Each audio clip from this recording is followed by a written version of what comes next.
네,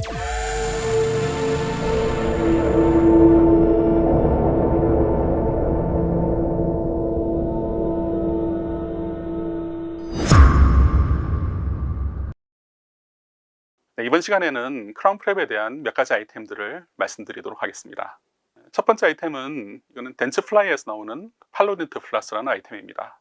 팔로덴트 플러스 중에서 웨지가드라는 의미의 아이템인데요. 보는 바와 같이 웨지랑 가드가 한꺼번에 붙어 있는 구조입니다. 일반적으로 크라운 프랩이든 인레이 프랩이든 잘 보이는 곳은 크게 문제없이 잘 할 수 있죠. 그런데 보이지 않는 곳 혹은 기구 접근이 어려운 것이 우리를 힘들게 합니다. 대표적인 부분이 얘는 46번인데요. 46번 디스탈이나 혹은 47번 메잘입니다. 이렇게 보이지 않는 곳을 지나갈 적에 벌을 움직일 적에는 인접면을 따먹지 않을까라는 그런 두려움, 혹은 너무 치연을 따지 않을까라는 두려움, 이런 두려움 때문에 상당히 마음이 위축되고, 그래서 그런 위축된 마음 때문에 프랩이 사실 제대로 이루어지지 않는 경우도 꽤 많습니다. 그럴 때 이런 아이템을 쓰면 우리를 굉장히 편안하게 해주는데요. 웨지가드를 지금처럼 인접면 사이에 끼워 놓고요. 참고로 저는 초기에는 웨지가드 같은 경우에는 사이즈가 대, 중, 소 세 가지 사이즈가 있습니다. 근데 현재는 저는 소만 사용하고 있습니다. 이유는 대는 가끔 넣으면 안 들어가는 곳이 있고 해서 소로도 충분해서 그냥 소 하나만 구비해서 사용하고 있습니다. 지금처럼 인접면에 웨지가드를 삽입하고 토페도바 012를 이용해서 인접을 따는데요. 지금처럼 놓고 난 다음에 이 버가 웨지에 닿은 상태로 쭉 따라서 가이드되는 상태로 쭉 따라가면 됩니다. 일반적으로 버클에서 링기할 쪽으로 버가 움직이다 보면 일반적으로 버가 전체적으로 디스탈로 이렇게 움직이는 경우가 꽤 많습니다. 근데 지금처럼 이 가드가 있기 때문에 지금 보면 디스탈로 움직이려고 하고 있죠. 디스탈로 움직이고 있습니다. 이때 이 가드가 있어서 막아줍니다. 웨지가 있기 때문에 이 웨지가 삼각형이죠. 그렇기 때문에 처음 시작할 적에 이쪽에서 붙여서 지나가게 되면 이 삼각형을 타고 넘기도 힘들고, 서로 타고 넘는다 하더라도 이 가드가 있기 때문에 인접치를 충분히 보호하면서 쉽게 프랩을 할 수가 있습니다. 일단 한번 지나가고 난 다음에는 그 두 번째 지나갈 적에는 정말 편하게 할 수 있죠. 맨 처음 지나갈 적에도 크게 긴장 안 하셔도 됩니다. 한번 써보시면 아실 건데 얘 따라가는 게 그렇게 어렵지 않거든요. 그래서 얘를 끼우고 그냥 편안하게, 마음 편안하게 놓고 그냥 벌을 움직이셔도 크게 문제가 없습니다. 디스타를 이렇게 이니셜 프랩을 하고요. 메지알 프랩 같은 경우에는 사실 잘 보이니까 저 같은 경우에는 웨지가드를 넣지 않고 하는데요. 잘 보이는 곳은 누구나 잘 할 수 있죠. 그래서 그냥 웨지가드 없이 프랩을 해줍니다. 이니셜 프랩에서는 한 가지 팁을 드리자면 벌을 비교적 짧게 움직이는 것이 편합니다.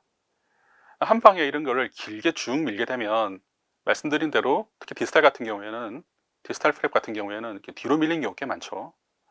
그래서 본의 아니게 날려먹는 경우가 꽤 많습니다. 그래서 좀 안전하게 짧게 스트로크를 하면서 프랩을 나가는 것이 훨씬 편합니다. 그리고 한 가지 팁을 더 말씀드리자면, 이 포지션은 술자가 3시에 있고요. 환자는 고개를 약간 오른쪽으로 돌린 상태에서 턱을 아래쪽으로 붙인 모습입니다. 그러면 이와 같은 시야를 확보할 수가 있습니다. 버클에서 프랩을 할 적에 될 수 있는 한 링규할 쪽으로 충분히 돌려주는 것이 중요합니다. 프랩에 익숙하지 않으신 분들 같은 경우는 특히 그게 더 편한데요. 이유는 이쪽 부위가 충분히 돌려놓으면 이 라인 앵글의 연속성을 아주 깨끗하게 쉽게 확보할 수가 있고, 두께도 아주 쉽게 확보할 수가 있습니다. 얘를 돌려놓지 않으면 나중에 설측해서 프랩을 해서 돌려야 되는데, 설측 프랩 시에는 레스트 위치라든지 다른 여러 가지 이유 때문에 이 라인을 깔끔하게 돌리고 두께를 충분히 확보하기가 어렵습니다. 그래서 버클에서 프랩 발척에, 버클비로 프랩 발척에 될 수 있으면 충분히 링규알로 돌릴 수 있을 만큼 돌리는 게 하나의 프랩 팁입니다. 보는 바와 같이 될 수 있으면 링규알로 돌릴 수 있을 만큼 돌립니다. 더 돌려도 되죠. 이렇게 프랩을 돌려줍니다.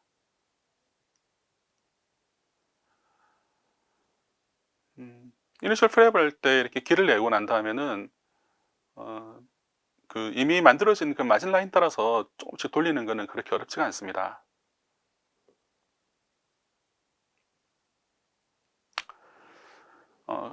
그래서 이쪽 부위도 그냥 이미 만들어진 마진 라인을 따라서 조금씩 돌리고 있습니다. 기능 교두면은 꼭 배배를 주는 게 좋은데요. 기능 교두면에 배배를 주지 않으면 나중에 보철물의 두께, 그쪽 두께가 확보가 되지 않아서 보철물 파전의 원인이 되기도 하고요.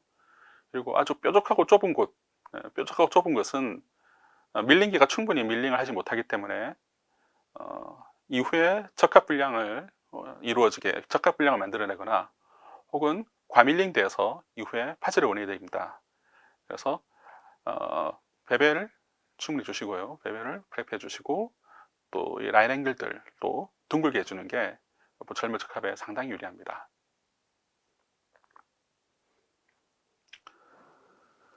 이 46분 케이스에서는 저희가 엔도를 하고 난 다음에 코어가 굉장히 이제 친 연합까지는 아니지만 굉장히 친에 붙은 상태였었습니다. 그래서 디스탈 마진을 자연치에 놓기 위해서는 또 몇 가지 작업이 필요했었는데요. 기존에는 좀 어렵지만 치은 앞배사를 이용해서 치은 앞배를 진행하고 그 이후에 자연치의 마진을 놓는 작업을 했었습니다. 근데 최근에는 다른 아이템을 하나 사용하는데요. 그냥 해당 치의 치은을 그냥 다이오드 레이저로 날리고 그 이후에 작업을 하고 있습니다. 그 영상을 한번 보도록 하겠습니다. 그 전에 하나 말씀드리도록 하겠습니다.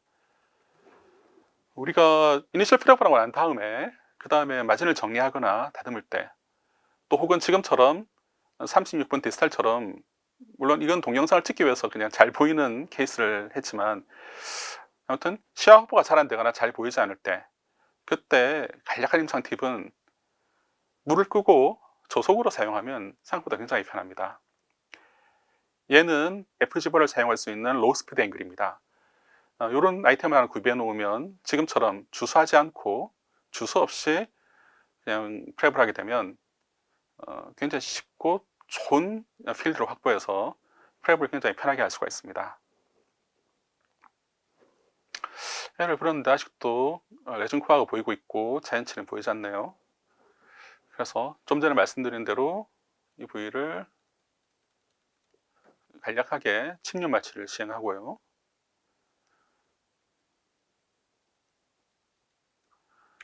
침륜 마취 시행 후에 다이오드 레이저를 이용해서 치은을 정리하고 있습니다.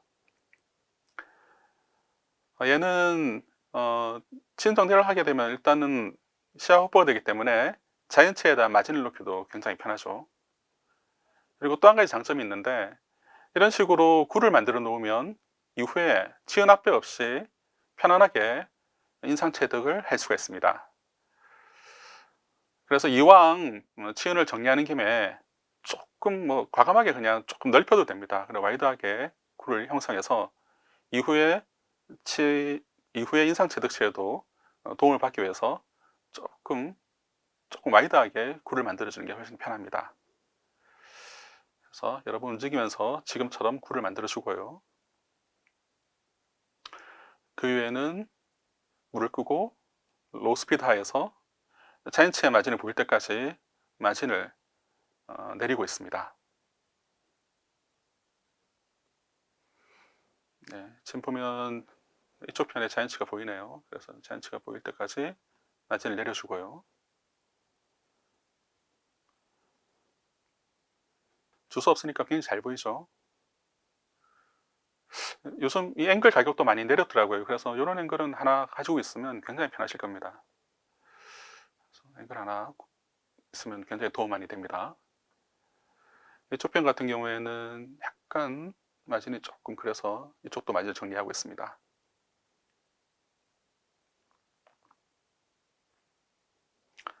한번 라인이 형성되면 그 다음에는 그냥 라인 따라서 그냥 돌리면 됩니다.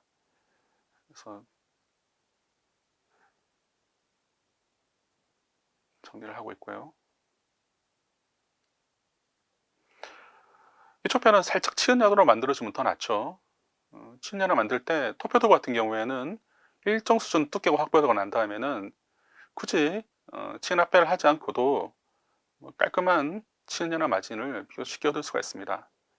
두께 확보가 안 된 상태에서는 블리딩 가능성도 있어서 문제가 되지만 프랩을 이니셜로 하고 난 다음에 어느 정도 두께 확보되고 난 다음에는 이런 부위에 치은 연화로 마진을 형성하는 것도 굳이 치은 합배를 하지 않고도 가능합니다. 베벨 한 번 더 만져주고 있고요.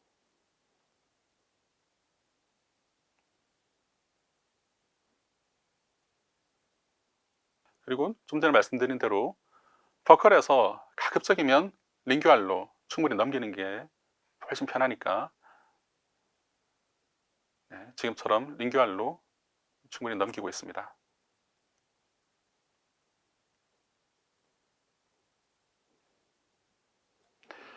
다음은 설측 프랩을 한번 보도록 하겠습니다. 설측 프랩은 얘는 세일글로벌의 미러 석션이라는 제품입니다. 얘는 앞면에는 미러가 붙어 있고요. 헤드 부위에 구멍이 나 있고 이 대 부위는 석션에 꽂을 수 있는데요. 그렇게 되면 미러도 볼 수 있고 석션도 되는 그런 미러와 석션이 함께 붙어 있는 제품입니다. 지금처럼 치아와 혀 사이에 갖다 대고 프랩을 하게 되면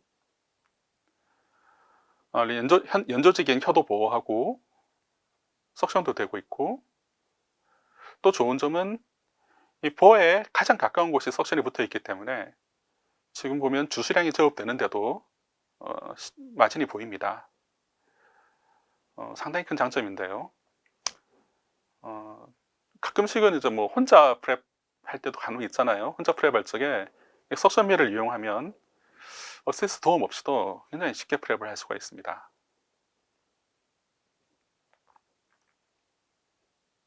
그리고 지금 보면 여기서 이렇게 생각보다 여기를 깔끔하게 돌리는 게 굉장히 어려운데요.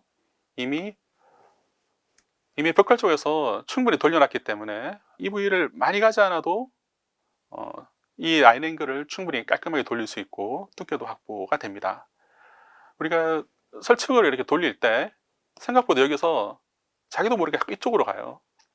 뒤쪽을 돌릴 때는 뒤로 돌리죠. 그래서 인접치를 이렇게 파먹는 경우가 꽤 많은데 버클 쪽에서 충분히 돌려놓은 경우에는 이런 거 없이 쉽게 형성할 수가 있습니다.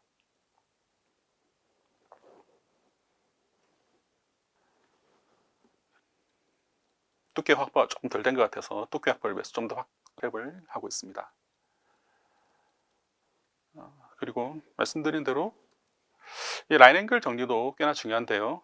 이 라인 앵글이 정리가 되지 않으면 이게 되게 좁게 형성이 그러니까 되게 날카롭게 형성이 되면 굉장히 좁은 부위가 되기 때문에 밀링버가 들어가지를 못합니다. 예를 들면 전체 같은 경우에 인사이드 스레치 부위를 너무 좁게 만들어 놓으면, 너무 날카롭게 얇게 만들어 놓으면 그 부위를 밀링버가 들어가지 못해서 시팅이 안 된다거나 혹은 들어가게 만들게 된다고 한다면 과밀링 돼서 보철물이 얇아져서 깨지는 원인이 될 수 있습니다. 그래서 반드시 이 날카로운 라인 앵글 부위는 둥글게 만들어주는 게 중요합니다. 지금처럼 근심, 원심, 협설면에 있는 라인 앵글 부위를 둥글게 만들고요.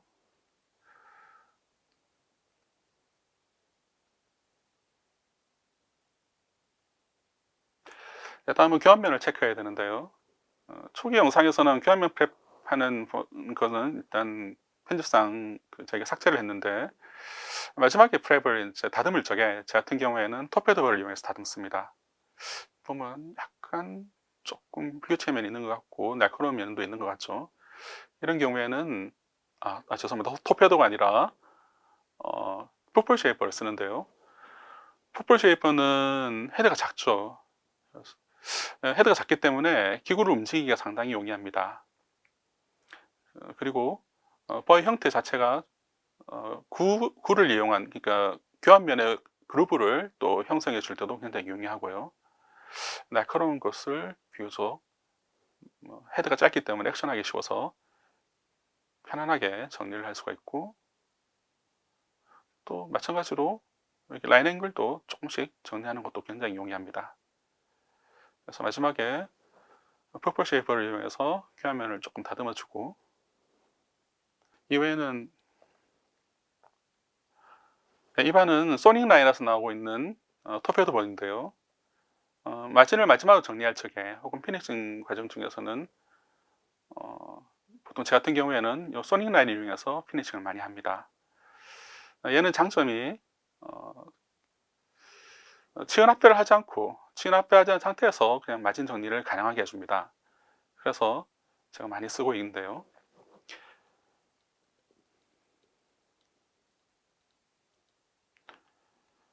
보는 바와 같이 얘는 경조직은 깨트리면서 프랩을 하는데 연조직은 아무 문제가 없죠. 그러니까 얘가 돌아가도 연조직에서 블리딩이 거의 없습니다.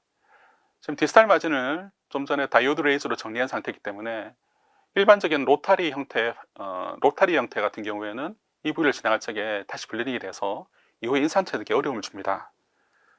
그렇지만 이 소닉 라인 같은 경우에는 이 부위를 지나가도 거의 블리딩이 안 됩니다. 보겠습니다. 지금처럼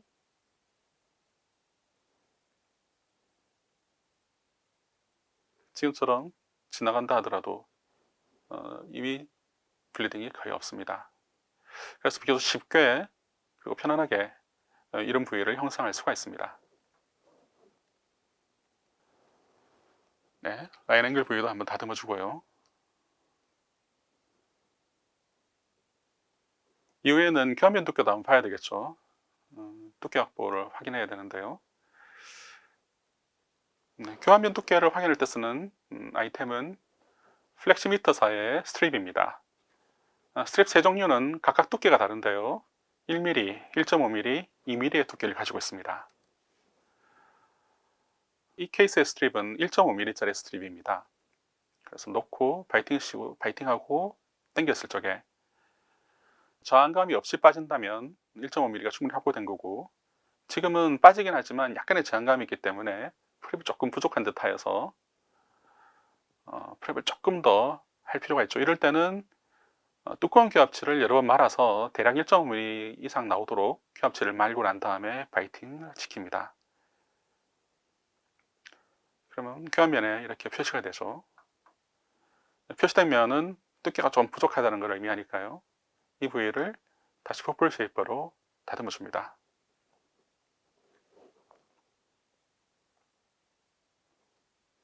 지금처럼 부족한 두께 부위를 다시 다듬어 주고요.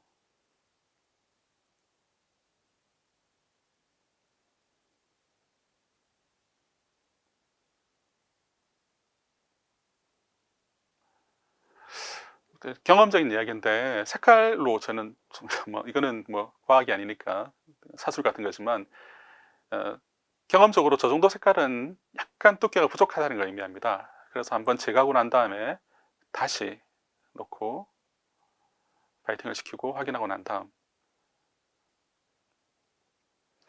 좀 전보다는 색깔이 조금 여리고 하죠. 옅죠. 그 부위를 다시 또 퍼플 쉐이퍼로 마무리해 줍니다.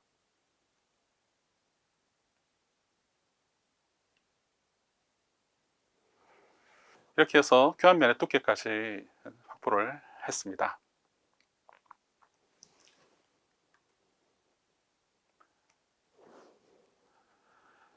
네, 오늘은 크라운 프랩에 대한 몇 가지 유용한 아이템을 말씀드렸습니다.